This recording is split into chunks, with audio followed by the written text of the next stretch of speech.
Parme, dans le nord de l'Italie, et ses monuments gastronomiques. Ici sont nés le parmesan, le jambon de Parme, et le numéro 1 des pâtes au monde. Une multinationale qui a fait venir ses commerciaux français. Et pour l'instant, c'est ambiance colonie de vacances. Héloïse, chef de secteur basée à Bordeaux, est ravie de sortir son équipe, plutôt habituée aux néons des supermarchés où ils vendent des pâtes. On est arrivé le Duomo. T'as de ça dans toutes les villes italiennes. Vraiment. Mais à peine le temps de découvrir la ville et de goûter aux délices de la Dolce Vita. Tu nous commandes des glaces Allez, online? allons-y. 7 fiordi latte, une vanille et 2 citrons. Que le vrai motif de leur venue les rattrape. Ils sont là pour 3 jours de formation intensive.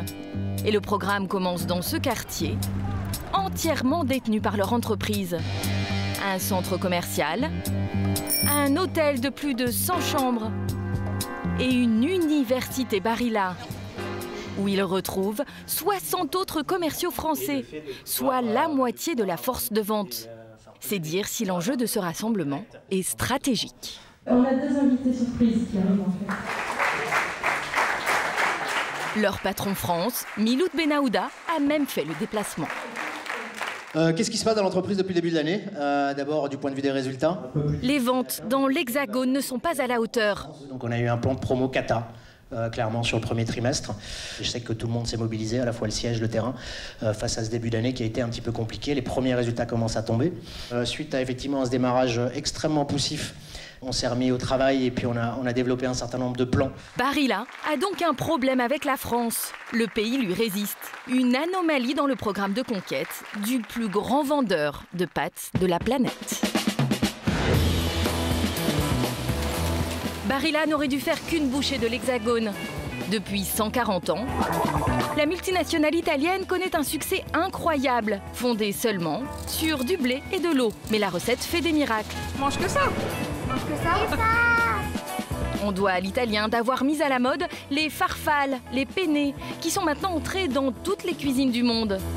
Alors qu'il est numéro 1 aux États-Unis, en Suède, en Norvège, en Allemagne, en Belgique, en Suisse, en Italie, l'Empire se présente toujours comme un petit fabricant artisanal. On est une petite entreprise familiale. On a plein de valeurs en commun. Ça n'a rien à voir avec ce qu'on... En un demi-siècle, les Français, eux, ont doublé leur consommation de pâtes, atteignant 8 kilos par an et par habitant. Dans leur rayon se joue un combat de géants. À prix égal, les bleus contre les rouges. Les sachets rouges, ce sont les pâtes françaises. Des pâtes, oui mais des Panzani.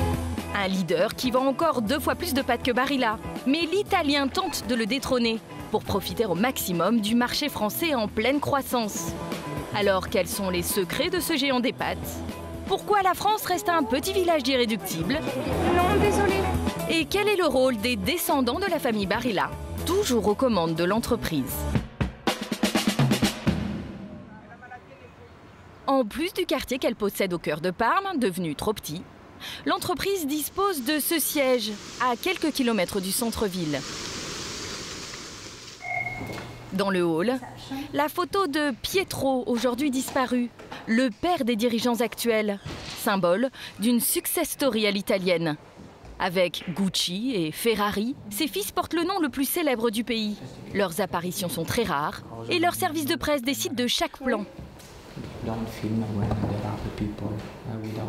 Il pèse 4 milliards d'euros. Aujourd'hui, seuls 2 des 3 frères Barilla sont au bureau. Et c'est le cadet Paolo qui se dévoue pour nous accueillir. Bonjour, ravi de vous rencontrer.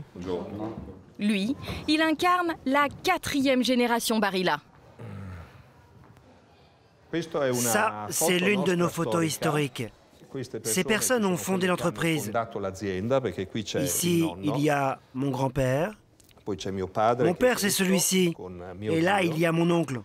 Il nous regarde, et là, il nous demande de quelle pâte êtes-vous fait, c'est-à-dire quel caractère avez-vous. J'adore ce tableau. 140 ans que cela dure. Une saga familiale qu'ils ne se lassent pas de raconter. Ils ont même réalisé cette super production où l'on découvre Pietro Ier, le père fondateur, qui en 1877 a commencé à vendre des spaghettis dans sa petite boutique.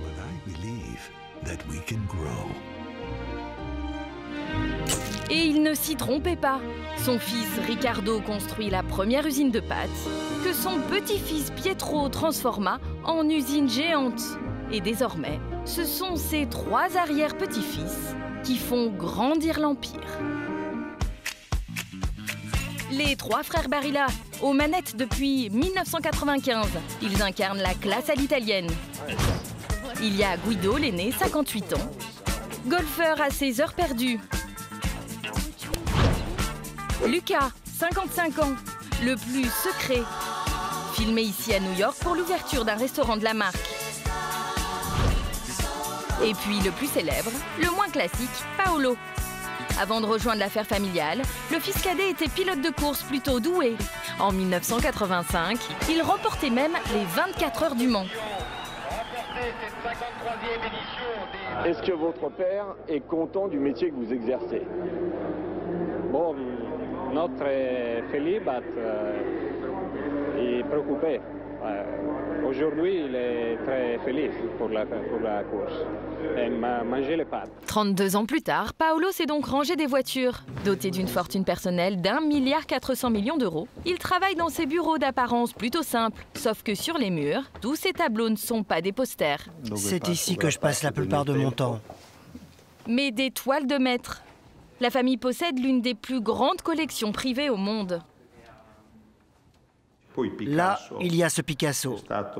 Notre père a acheté ce tableau dans les années 60.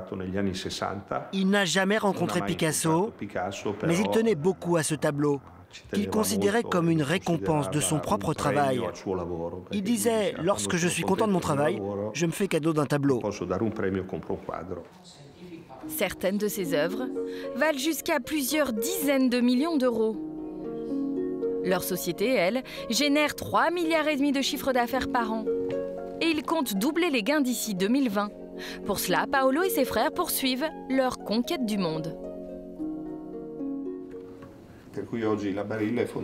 Aujourd'hui, Barilla est principalement européenne, nord-américaine et un peu sud-américaine, avec quelques activités en Asie. Celle-ci sera donc la prochaine zone à conquérir. Est-ce qu'il y a un pays qui n'aime pas les pâtes? Non, tous les pays aiment les pâtes. Quant à parler de la France, c'est une autre affaire.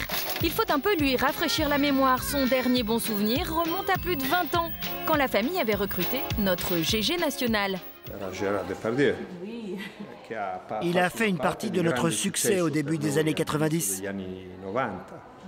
Il a fait des pubs qui ont eu beaucoup de succès, dont nous étions et dont nous sommes encore très satisfaits et fiers. C'était il y a 24 ans. Aujourd'hui, pour conquérir la France, Barilla mise davantage sur ses racines d'artisans italiens. Mais là, ça remonte encore plus loin. De l'atelier du 19e siècle ultra photogénique, les Barilla sont en effet passés aux usines XXL.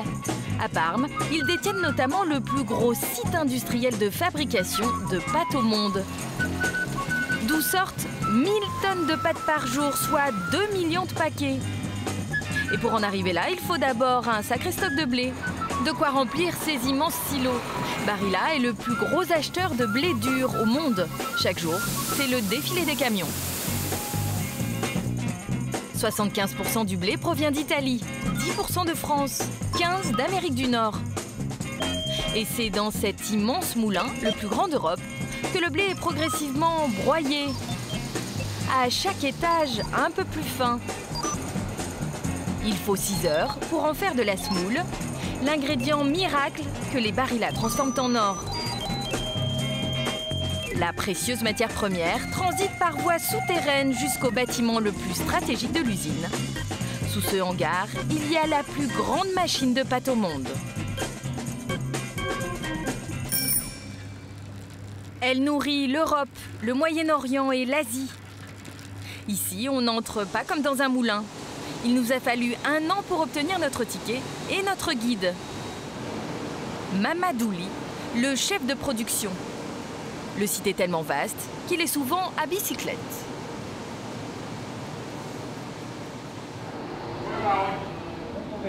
Oui, tout va bien. Oui, on a fait le changement sur cette ligne. On a mis en fabrication les pâtes tricolores. Ici, on ne caresse pas le spaghetti comme à l'époque de Pietro. On contrôle plutôt ses écrans et on appuie sur de gros boutons. En fait, les salariés pilotent derrière ces vitres 11 énormes lignes de fabrication de pâtes. Ils règlent des paramètres qui constituent autant de secrets de fabrication. Pour voir un peu de cuisine, il faut gravir 2 escaliers, rejoindre le sommet des machines. Si vous vous approchez un peu. Et ici, on distingue un peu de matière. On peut ouvrir? On peut lever? Non, non, non. Sinon, la machine se ferme. Donc, c'est des mesures de sécurité. Quand elle arrive à ce stade, la semoule a déjà été mélangée à de l'eau. On a la pâte qui est préparée. La pâte ne se colle pas. Elle est tout le temps en mouvement. Donc, c'est bien. Donc ça, c'est la première phase. Dans les entrailles de la machine, ce mélange est ensuite pressé à travers des moules, qui sont la pièce maîtresse. C'est eux qui donnent leur forme aux pâtes et leur consistance. À ce stade, chaque marque a ses secrets, Barilla a les siens, pour obtenir des pâtes plutôt fermes, parfaites pour l'al dente. Ensuite, elle a toujours proposé une grande variété de modèles. Et pour cela, elle complète régulièrement depuis 140 ans sa collection de moules. C'est la salle des merveilles parce que sans ces moules-là, on ne peut pas travailler. Donc ça, c'est un peu le cœur de l'établissement. Ces moules en téflon coûtent 3 000 € pièce. Les ronds peuvent produire des penne, des tortellini, mais il y a aussi les moules rectangulaires. À droite, nous avons ici le dépôt des moules de la pâte longue. Les spaghettis, le travail que l'on fait, c'est aussi de l'art. Ça, c'est de l'art. Et son prochain chef-d'œuvre, c'est justement le spaghetti. Le produit star de la marque, qui naît dans ces milliers de petits trous.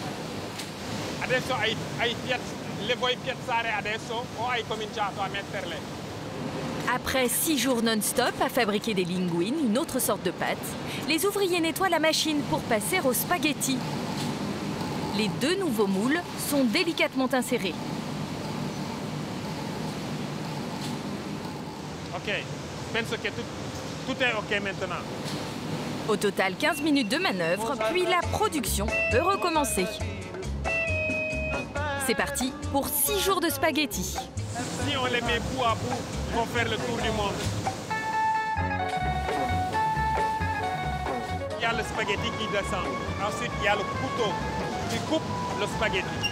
La tige commence son voyage dans le couloir de séchage. Un voyage? Un voyage. C'est un voyage. Oui. La promenade du spaghetti va durer 9 heures. Dans ce séchoir géant, 20 mètres de haut, 100 mètres de long. Donc, arrivé ici, le produit passe au premier étage. La machine, elle inspire l'air froid et elle expire l'air chaud par ces tubes-là. Vous en parlez comme si elle était vivante. Elle est vivante. C'est pas comme si elle est vivante. Une machine qui inspire et qui expire, c'est une métaphore, mais on peut dire qu'elle est vivante.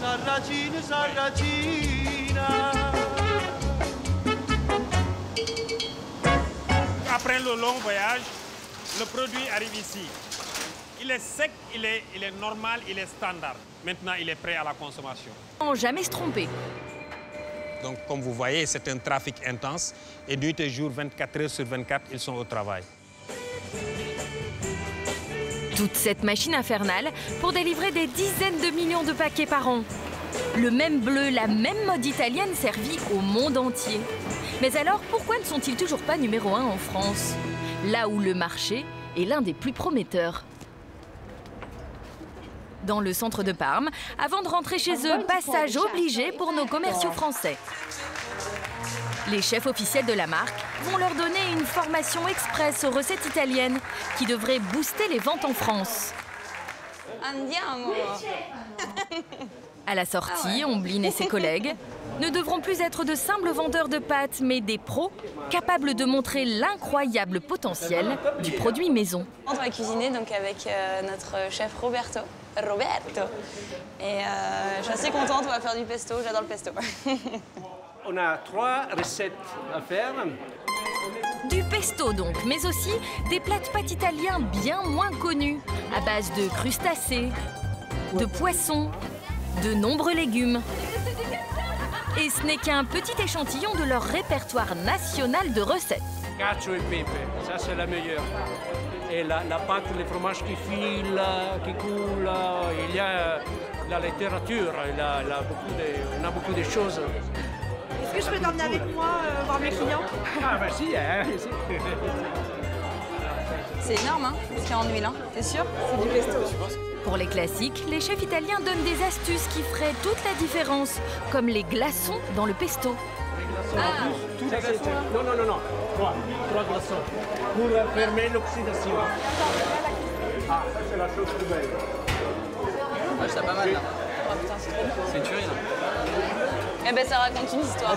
Le problème, c'est qu'en France, toutes ces histoires de pâtes à l'italienne peuvent paraître bien compliquées. Moi, je fais bouillir de l'eau, je mets du sel, je mets mes pâtes dedans et 3 minutes après, toc, j'égoutte et je les mange. Et oui, les Français sont adeptes des pâtes sans chichi et des assaisonnements minimalistes. Il y a encore beaucoup l'assimilation pâtes et ketchup. Ça se voit, oui. Donc il y a du travail à faire. Faut faire de la pédagogie. Et quand ce n'est pas le ketchup, les Français mettent de la crème fraîche dans la carbonara. C'est bon les carbonara françaises aussi. Ouais, sans la crème fraîche. Si, avec. Ah non, sans. Et le sujet peut vite tourner au vinaigre. Pas grave. Crème fraîche. Et voilà, merci. Voilà, on se rejoint sur la recette crème fraîche. Bah non, c'est pas de vrai carbone. Vous avez déjà fait en France beaucoup de dommages avec la carbonara. Ils ne le répéteront jamais assez. Pas de crème fraîche dans la carbo, mais des jaunes d'œufs battus. Mais alors d'où nous vient ce goût particulier en matière de pâtes? Certainement d'un manque d'expérience. Car historiquement, le français a toujours été plutôt patate, son féculent préféré. Jusque dans les années 70, nous ne mangions que 4 paquets de pâtes par an. Non. Et le choix était très limité. Nouilles, coquillettes, macaroni. Une noisette de beurre, et c'est tout. Les pâtes sont alors vues comme un féculent bas de gamme. Alors quand dans le milieu des années 80, Barilla arrive avec sa version luxe,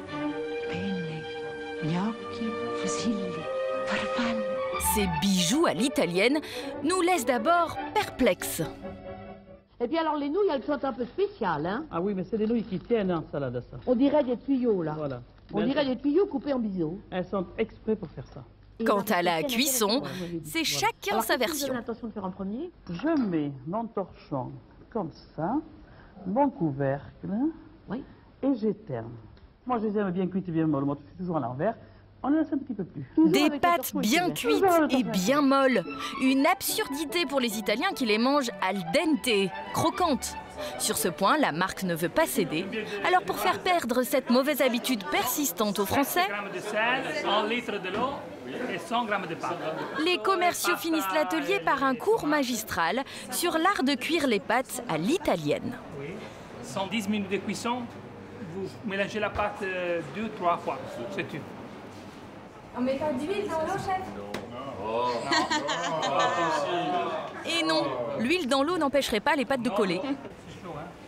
2 minutes avant la fin du temps réglementaire, les chefs sortent les pâtes pour finir la cuisson dans la poêle. C'est la peine avec... On va ajouter un petit peu de l'eau de cuisson, ça c'est voilà. Et ça c'est les trucs les plus importants qu'il faut le faire. Et il y a un petit peu d'amidon qui sort et il va lier la pâte et la sauce ensemble. Et c'est pour ça qu'après c'est merveilleux. Et c'est toujours al dente. Et voilà.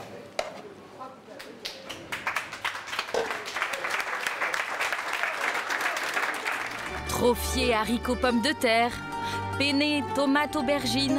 Voici les plats classiques des plus gros mangeurs de pâtes au monde. Les Italiens engloutissent plus de 26 kilos par an. Les Français sont à 8, mais pourraient bientôt les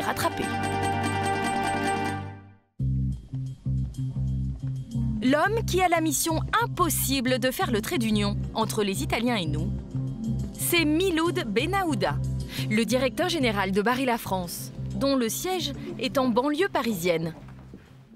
Ça, c'est le rayon idéal pour vous? Ça, c'est le rayon idéal, c'est ce qu'on appelle le bloc bleu. Ses patrons rêvent de ne vendre que des penne, des trophiés et tous les dessins très italiens. Mais lui connaît les réalités du terrain dans l'Hexagone.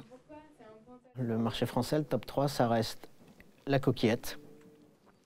Ça reste aussi le spaghetti, et puis ensuite viennent des choses comme la torsade ou le macaroni.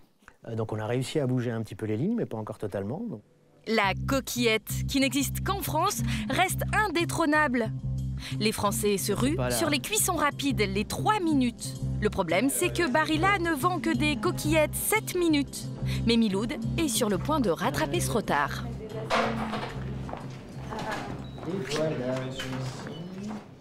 La cuisson rapide est clairement un segment important du marché français, une vraie spécificité d'ailleurs.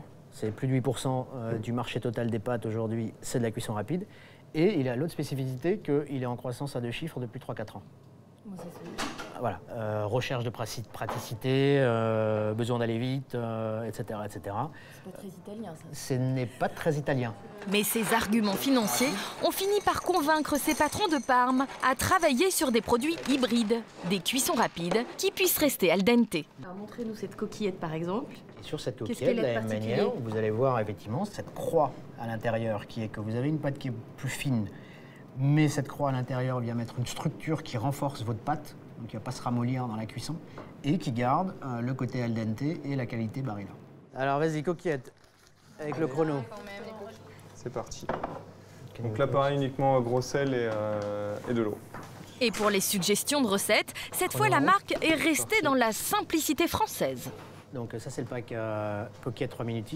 Et vous voyez bien qu'on sait s'adapter aux recettes locales, hein, coquillette, jambon. Voilà. Gruyère, jambon, voilà, on a du respect également pour cette partie-là de la cuisine. C'est bon. Allez, on arrive jusque là-bas. Après 10 ans de développement, Miloud va enfin goûter la version finale, qui devrait arriver dans les rayons dans les semaines à venir. Au naturel. Déjà, on voit qu'elle n'attache pas. C'est une pâte qui colle pas. Sans huile. Sans huile. Visuellement déjà. Visuellement. Et évidemment, il est très satisfait du résultat. C'est al dente, c'est Barilla. Voilà. Et on retrouve bien la coquillette. Maintenant qu'il a convaincu les frères Barilla de faire une entorse à leur tradition, ces derniers attendent un gros retour sur investissement. Ouais, l'objectif qu'on s'est fixé, c'est de vendre au moins 2 millions de paquets par an. 2 millions de paquets 3 minutes, hein. Oui. Ça fait beaucoup.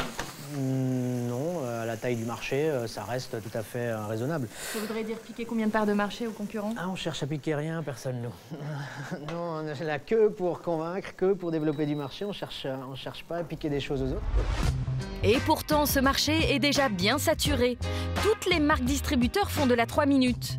Et le champion en la matière, qui a lancé le concept il y a 20 ans, c'est l'ennemi juré Panzani, qui rafle 60% des ventes de cuisson rapide. La marque au sachet rouge est le leader incontestable du rayon pâtes, toute catégorie. Il y a 10 ans, pour tenter de les battre, les boîtes bleues sont allées jusqu'à s'aligner sur leur prix en baissant leur tarif de 20%. Mais cela n'a pas suffi. Aujourd'hui, à tarif égal, Barilla détient 17% de part de marché, Panzani 34%. En clair, quand Barilla vend un paquet, Panzani en vend 2.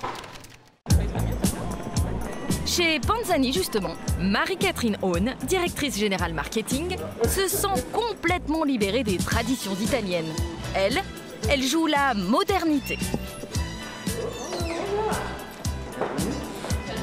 À Lyon, c'est avec ses jeunes conseillers en communication numérique qu'elle s'active pour rester en tête des ventes. Et dans leur plan de bataille, l'offensive Barilla sur la cuisson rapide, ce n'est vraiment pas une priorité. Vous allez mettre le paquet là pour riposter?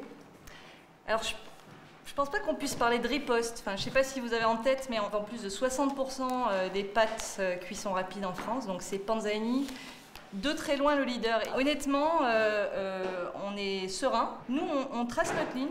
Et leur ligne est clairement différente de celle de leurs principaux concurrents. Ici, par exemple, on ne parle pas italien, on parle jeune. La bolo, c'est pas pour les bolos. Et en priorité sur les réseaux sociaux. Ça, c'est un ton, vous voyez, par rapport à, qui est propre à Panzani. Quentin et sa bande animent la page Facebook de la marque. Et pour distraire leurs demi-million de fans, ils ne sont jamais à court d'idées. Ah oui, non, c'est Tu me manques, c'est je suis peinée, comme un peiné, de ne plus te voir. Voilà, c'est sympa, les gens aiment bien. On s'envoie des cartes postales avec offertes par Panzani pour se dire ça. Voilà, c'est plutôt ça notre ton. Mais on parlera pas italien, effectivement. Emma, t'as trop le spag à la place de t'as trop le swag. On a toujours eu beaucoup de respect pour nos concurrents, mais si on doit schématiser, en tout cas, voilà, Panzani, c'est la marque des jeunes, et puis les concurrents font d'autres choix, en tout cas. Et les jeunes aiment le changement. Alors chez Panzani, contrairement à Barilla, on enchaîne les nouveautés, 7 à 10 par an. Pâte à poêler, pâte spéciale sauce, les mini-pâtes et le meilleur démarrage depuis 10 ans, les pâtes sèches qui ressemblent aux pâtes fraîches, le sujet du brainstorming. Comment on peut aller poursuivre ce beau développement? On a déjà fait 4000 tonnes, l'idée c'est vraiment de... Dégustation en dispositif étudiant, une plaque chauffante sur un coin de table. Voilà, ce qui est intéressant, c'est vraiment cette texture qui est très, qui est caractéristique de la pâte fraîche. C'est-à-dire c'est-à-dire qu'elle est pour le coup plus moelleuse. Et ici, on est plutôt pâte moelleuse. Ça ne choque personne, bien au contraire. Quand on fait les tests en aveugle, le fait est que les gens préfèrent les pâtes plutôt moelleuses. Donc quand les Italiens survendent un côté al dente, c'est pas forcément quelque chose qui est attendu en France. Les rouges, ce seraient donc les experts en goût français, les savants fous du rayon pâte. Panzani, c'est la marque la plus innovante. On fournit plus de 60% des innovations du marché. Je vous dis que qualité pâte fraîche, c'est la meilleure innovation en pâte depuis 10 ans. Et très honnêtement, en tout cas, Barilla, c'est un peu moins son credo. Côté italien, la stratégie est tout autre. Ratisser la France et aller chercher des consommateurs sur le terrain. Ce matin, Miloud et sa garde rapprochée mettent le cap sur Bordeaux, nom de code de l'opération Conquête de l'Ouest. À l'Ouest, Panzani a toujours été de loin le plus fort, vendant ici jusqu'à 3 fois plus de paquets. Depuis toute l'histoire de Barilla en France, on n'a jamais réussi à craquer le truc dans l'ouest de la France. On se l'explique pas très bien, il y a sûrement un truc un peu historique, il y a des choses qui sont liées potentiellement aussi avec des consommations locales un peu propres. Alors, pour enfin percer à l'Ouest, Miloud n'a pas fait les choses à moitié. Il dégaine la plus grosse opération marketing de l'histoire de la marque en France. Bordeaux se réveille en Barilla, affiche, tramway relookés pour l'occasion. Sans oublier la brigade des triporteurs flambant neufs. Un coup d'éclat sur 2 jours, à près de 60 000 €. Allez, go, c'est parti. Les chauffeurs ont une mission, quadriller les points stratégiques de la ville pour distribuer un maximum de tracts.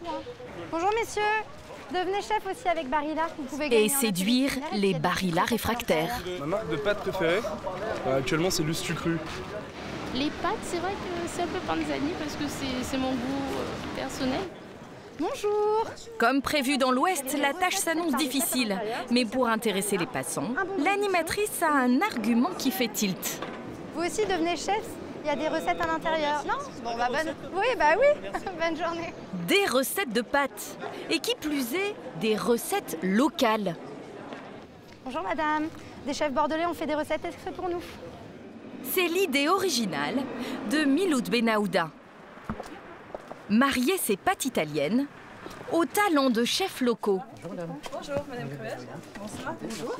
Ils sont 4. Marie, le duo Arnaud et David, et Julien, qui ouvre les portes de son restaurant pour la conférence de presse organisée par Miloud.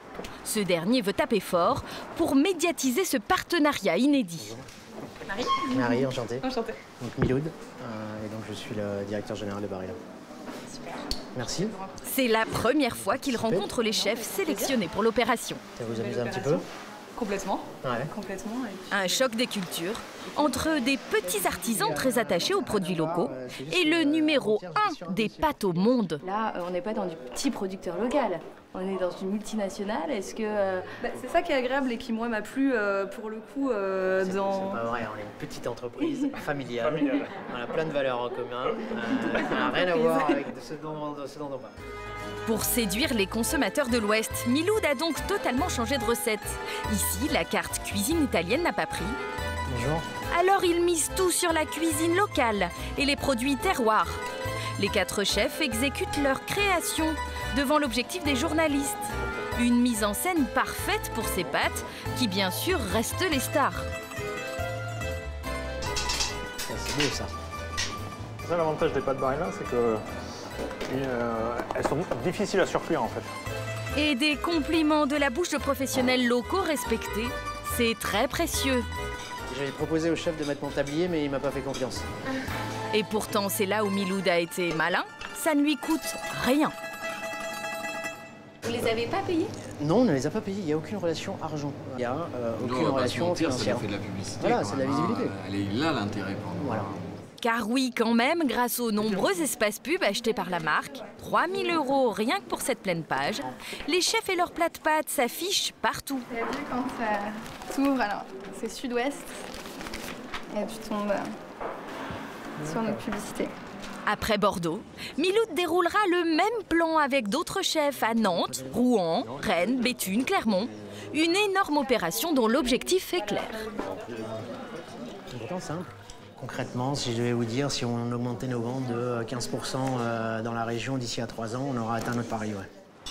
Car l'événement ne se limite pas à des coups de pub dans les journaux ou des ronds de jambes dans les restos, mais à gros coups de promo dans les supermarchés du coin. 5 h du matin, à Mérignac, dans la banlieue de Bordeaux. C'est ici, loin de l'ambiance Dolce Vita, que nous retrouvons Héloïse, chef de secteur. Elle joue gros. Elle est la première à lancer en magasin l'opération Conquête de l'Ouest. Johnny Gabana, chef du rayon pâtes, l'escorte jusqu'à l'allée centrale. Voilà, vous allez pouvoir vous installer ici pour mettre en place l'animation. C'est parti. Avec son équipe, elle monte un stand éphémère. Objectif, doubler les ventes dans ce supermarché. La marque compte beaucoup sur la touche locale de l'opération. Mais le plus bel atout d'Héloïse, c'est plutôt son animatrice, locale elle aussi. Bonjour. Bonjour Barbara. Bonjour. Barbara, une championne de la vente appelée en renfort. Vous trouvez la capellini cette fois-ci en kilo. À peine briefée, elle passe déjà à l'action. Très bien. Donc ça c'est le premier point important. Oui.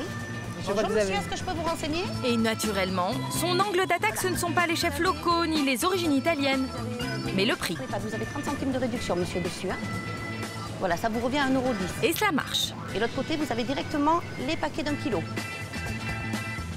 Les coquillettes? Hop. Et comme par hasard, le premier paquet vendu, ce sont des vous mettez les coquillettes. biens en caisse, monsieur, c'est immédiat. Je vous remercie, je vous souhaite une très bonne journée. Allez, allez, on n'hésite pas, réduction dans la gamme Barilla, messieurs, dames. 30 centimes de réduction immédiate en caisse. On en profite. Pour booster ses ventes dans la région, la marque a décidé d'être très généreuse, quitte à faire une croix sur ses marges. 3, 4, 6. Alors, vous avez 30 centimes de réduction sur les pâtes, vous avez 50 centimes de réduction sur les sauces. Mais l'argument financier, même très intéressant, ne suffit pas toujours. C'est pas des cuissons rapides, ça? Celle-ci. Ouais. Après, vous avez une nouvelle gamme Barilla où vous avez cuisson rapide. Je pense qu'elles seront en rayon.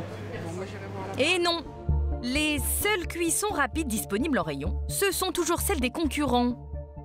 Dommage pour le timing, mais à cette heure, Héloïse n'a de sa nouveauté cuisson rapide que des photos sur une tablette et quelques échantillons en éprouvette. Il fallait trouver le moyen de retrouver cette qualité de pâte al dente avec une cuisson rapide. Bon, mais je pense qu'on pourra faire la même chose, une belle mise en avant en allée centrale pour présenter la nouveauté. On aura des choses à vous proposer dans ce sens-là, complètement. Ok, entendu. Super. Barilla, pas très rapide quand il s'agit d'innover. Une critique qui résonne jusqu'à Parme.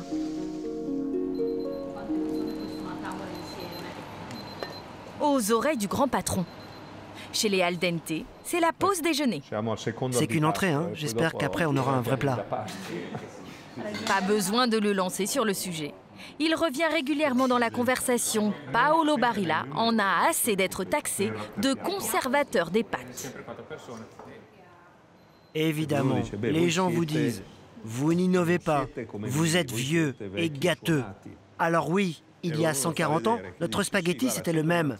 Du coup, les gens te demandent « Qu'est-ce qu'il y a de nouveau ?» Mais en fait, derrière, on a tout changé et tout peut encore changer. Pas étonnant qu'il ait donc tenu à nous accompagner dans une partie très confidentielle de son usine géante. Avec son directeur de recherche, Paolo Barilla nous ouvre les portes de son laboratoire du futur. Dans ce hangar, des scientifiques travaillent sur les pâtes de demain. Et le modèle que le géant mondial se prépare à lancer est pour le moins étonnant. Ça, c'est un produit pour le futur qu'on est en train d'étudier. Des pâtes où le blé est progressivement remplacé par des carottes. 30% de légumes dans ces prototypes. On recherche 2 caractéristiques. Ça doit être bon du point de vue gustatif et bon du point de vue nutritionnel pour notre bien-être. Les pâtes végétales auront un développement important dans le futur. Mais c'est connu, les Barilla prennent leur temps. Il va falloir patienter avant de manger leurs pâtes à la carotte. Et ça va sortir dans combien de temps? 2 ou 3 ans. 2-3 ans? Il y a plein de détails, vous savez, à régler. D'ici là, la marque aura écoulé près d'1 milliard de tonnes de pâtes et fait plus de 10 milliards d'euros de chiffre d'affaires.